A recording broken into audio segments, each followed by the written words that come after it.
النبي عليه أفضل الصلاة والسلام أخبرنا أن العين حق، ولو كان هناك شيء يسبق القدر لسبقته العين، تدخل الجمل القدر والرجل القبر. النبي عليه أفضل الصلاة والسلام حصل في زمنه قصة عجيبة.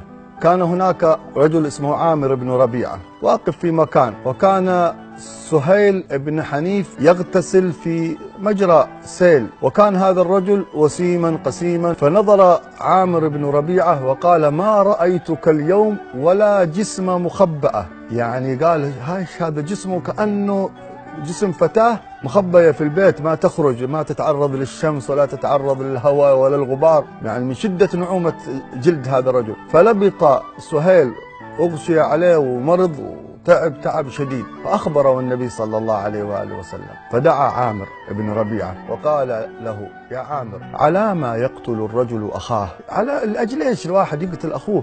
هلا بركت، يعني قلت ما شاء الله. نحن عندنا حالتين: الحالة الأولى إذا عرفت الذي عانني عرفته، مثل هذه القصة. قال له النبي صلى الله عليه وسلم: يا عامر، توضأ واغسل ما تحت إزارك، يعني توضأ وضوء مثل وضوء الصلاة، وغسل ما تحت إزاره يعني ما تحت سراويله، وجمعوا هذا الماء فغسلوا به سهيل بن حنيف، فزالت منه العين وفكه الله سبحانه وتعالى من العين.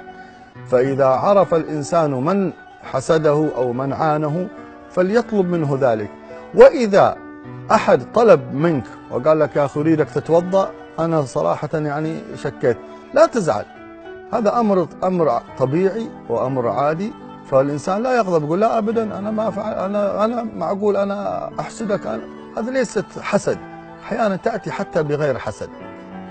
هذا إذا عرفنا من العائن. إذا لم نعرف، قراءة الفاتحة وآية الكرسي والإخلاص والمعوذات وتكرارها مع ما ورد من التعويذات، ما ورد من أن جبريل جاء إلى النبي صلى الله عليه وسلم فقال له: يا محمد، اشتكيت؟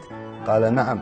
قال: فرقاه جبريل، قال: بسم الله أرقيك من كل شيء يؤذيك، من شر كل نفس وعين حاسد، الله يشفيك، بسم الله أرقيك. فهذه رقية وردت عن جبريل أنه رقى بها نبينا صلى الله عليه وآله وصحبه وسلم.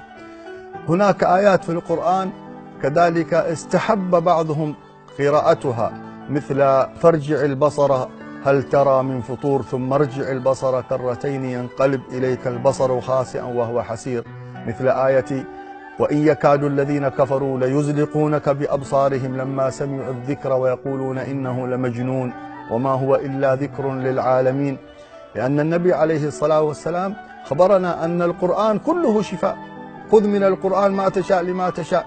فهذه الآيات التي فيها ذكر النظر وفيها ذكر البصر وجدوا أن فيها أثر كبير في إزالة العين وفي الرقية من العين وفي التشافي من أعين العائنين. فيمكن للإنسان أن يقرأها مع التعويذات على نفسه، يمكن أن يقرأها على أولاده.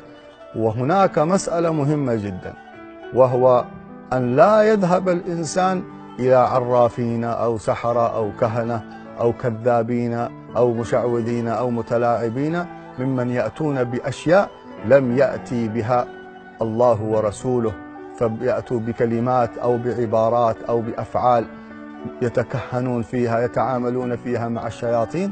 فقد نهانا رسول الله صلى الله عليه وسلم أن نأتي العرافين وأن نأتي الكهنة وأن نأتي السحرة، فهذا من الكبائر والعياذ بالله تعالى.